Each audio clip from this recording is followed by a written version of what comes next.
Welcome to the Next Door podcast. I am Bestie Next Door, and I'm basically your bestie next door. If you like your tea to be extra, extra sweet, then this place is not for you because we like our tea to be sweet and bitter. Sweet enough that it goes down, bitter enough to wake us up. Now, our first topic, being a side chick to a man and having his child. This topic is very, very touchy, but we have to start off with heat.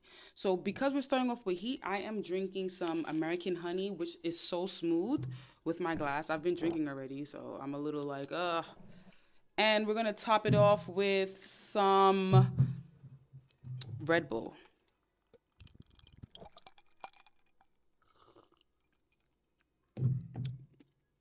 Now, this topic is so touchy. You get infatuated with a man and you thinking that you having his child may make you become the main girl or make you be the one he mainly provides for. But the thing is that when you're a side chick, know your position, right?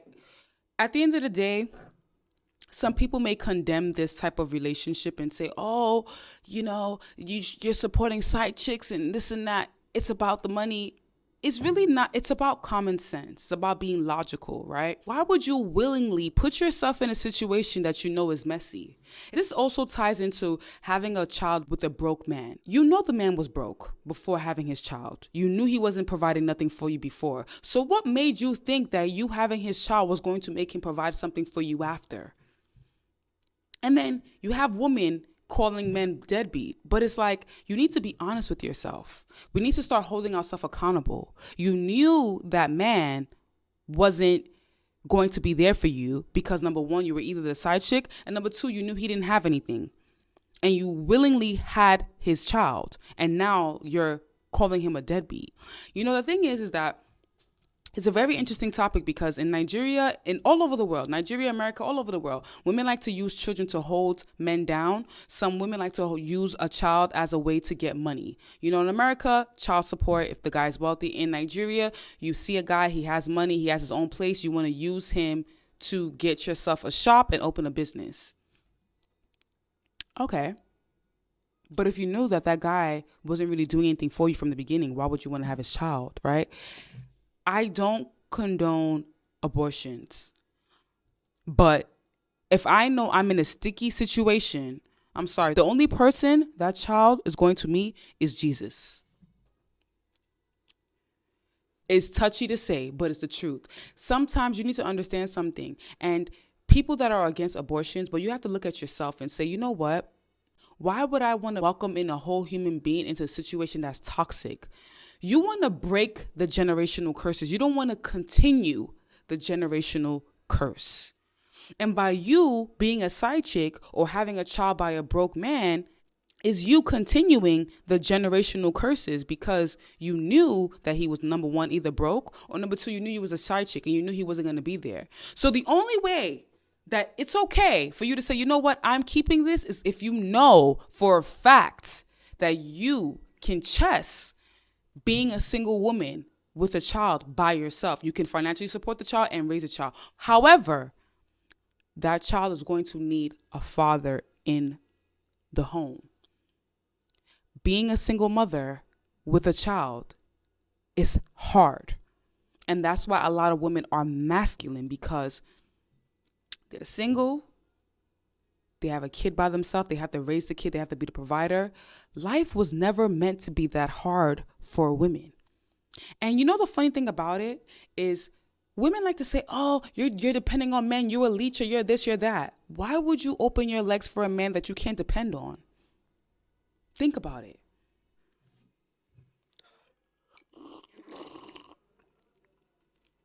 I don't think women think about that. Of course, you need to have your own money. I'm never condemning that. But why would you be dealing with a man that you can't depend on? Like women like to have this argument. It's like, oh, I have my own money. I don't need his money. So you are going to be opening your legs for a man that's broke and then get mad that he's a deadbeat? You know what? and then get mad at women like me or other women that actually have standards and say, you know what, I don't want to deal with a broke man because a broke man is, number one, toxic, because money makes a man confident. So the moment he doesn't have money, best to believe he's going to try to control you, because he doesn't want your eyes to be exposed to the men that do have money, that can give you different opportunities and different ways of life. It's impossible for a woman to be feminine when she's dealing with a broken man. Because I make a lot of content on TikTok and I talk about money this, money that, and I talk about broke man this, broke man that, but I'm actually saying the facts. And I get so irritated when I look at my comment section and I see women sitting there saying, oh, it's giving gold digger, it's giving, you don't have your own money, get a job. Because you know the worst thing is? The worst thing is laying down with a man and getting pregnant by a broken man that cannot bring anything to the table for your family. There's two different things. There's a man in progress and is a broke man. A man in progress is a man who's progressing to be something. He has dreams and aspirations, but it hasn't manifested in the physical form just yet. But a broke man is a man that has no dreams, no aspirations. He's okay with being broke. And with him being okay with being broke, best to believe, number one, he's going to be very jealous. Number two, he's going to be aggressive. And number three, he's going to be a pathological liar. And you see, the thing is that a man who's broke can also be jealous of you. He can be jealous of your progress. You're progressing, you're chasing your dreams, you're actually making money. And when he's jealous, you know what he's going to do? He's going to trap you to stop that progress. To stop the progress, which is why I always talk about not dealing with broke men.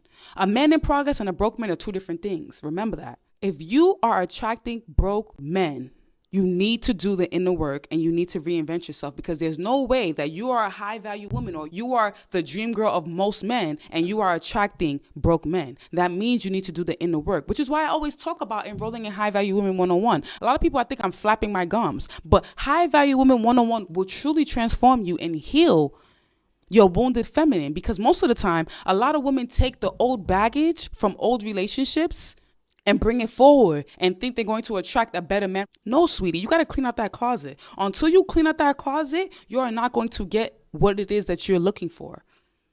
Which is why I always talk about self-investment, investing in yourself. As a woman, your income, how much you make, what you do, how hardworking you are is not written on your forehead. Now let's tap back into the topic of being a side chick and having a baby with that man. Now, you need to understand your role as a side chick. You're not meant to lock in anybody. And if you're trying to lock in a guy by a child, trust me, you're going to be in for a freaking ride. You better buckle your seatbelt. You see, let me tell you something. The Next Door podcast is not meant to be sweet. If you like your tea to be sweet, this place is not for you. But we like our tea to be sweet and bitter, sweet enough that it goes down sweet, but bitter enough to wake us up, because we need to wake up. If you are playing the role of a side chick, your role is to just satisfy, collect as much as you can, and get up out of there. You're not meant to try to tie him down or take him away from his main chick. That's what people get confused, because the moment you do that is the moment you played yourself, because you know what's going to happen? He's not going to leave his main. He's going to stay with his main, and he's probably not even going to provide for you when you have his kid. And now what's going to happen? Now you're a single woman with a child, upset and bitter, because now you took a year out of your life to bring in this man's child that didn't want you from the beginning. It's beautiful that you're a mom now, but it's hard because now you're a single mom in a single home. This stuff is deep. It's very deep. And a lot of people don't like talking about it. But women need to understand, when you are having a child, you're making a decision. You either make a decision now, number one, I'm okay with being a single mother, which means you can't be bitter. You can't be bitter.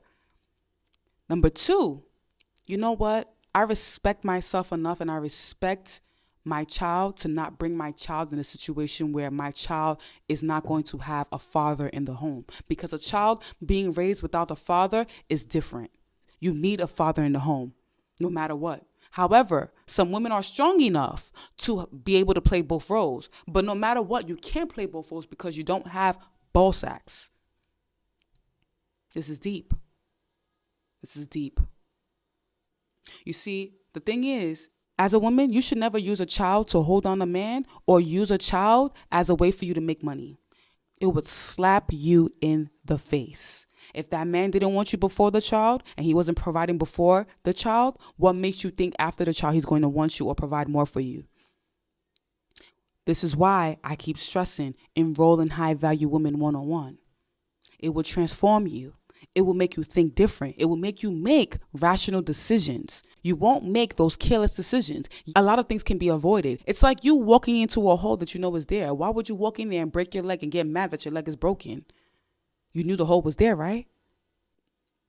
I got my lip gloss all over this. I know some people are going to be really upset in my comment section. And they're, you know what? Let me address the comment section because I have a lot to say, but I'm not going to say a lot too much because I don't want to get off topic, but I'm still going to keep this cut. There's a lot of people in my comment section. If you are dealing with a broke man and you are upset at other women for having stanyards or calling women like me gold diggers or calling us names or saying we don't bring anything to the table, we're lazy, how can you depend on a man? I want you to think about this when you're laying down next to your broke man. Can that good D be a payment method for the rent? Can his broken promises pay your phone bill? Can his broken promises fill your gas tank? When you think about that, and when you're ready to transform yourself and get rid of the brokies, enroll in High Value Women 101 and transform yourself and start attracting men of value. Till then, stay out of my comment section. The moment you can find a place in this world that accepts good D and broken promises and empty words as a payment method, please let me know gladly. And let the rest of the women who have standards know as well. We will be glad to know that. When you can store words in a bank, let us know. Until then, stay out of my comment section. And don't be mad because we have standards. If you don't have standards, I suggest you increase it. If not, you will continue being in your masculine energy. And as a woman, when you are in your masculine energy, you are living on survival. And there's no way you can be feminine to a broke man. If you're looking for feminine, soft life, I'm looking to be feminine, I'm looking for soft life. How are you going to have a soft life and be feminine to a man that's broke? How? Let's take a cheers and drink. To my next episode. I just have my rant. I just be ranting sometimes. But I'll try to be a little bit more organized. But I think you appreciate the point of my whole episode. But this is my first episode. You know, the first episode is always a little sketchy, a little like all over the place because it's just me by myself. I'm just starting off with me by myself. And then I'll maybe start adding guests. But I want to build this platform by myself first before I start adding guests because I really have a lot to say. I can talk about one thing but then go on about different things. I want to thank you for tuning in.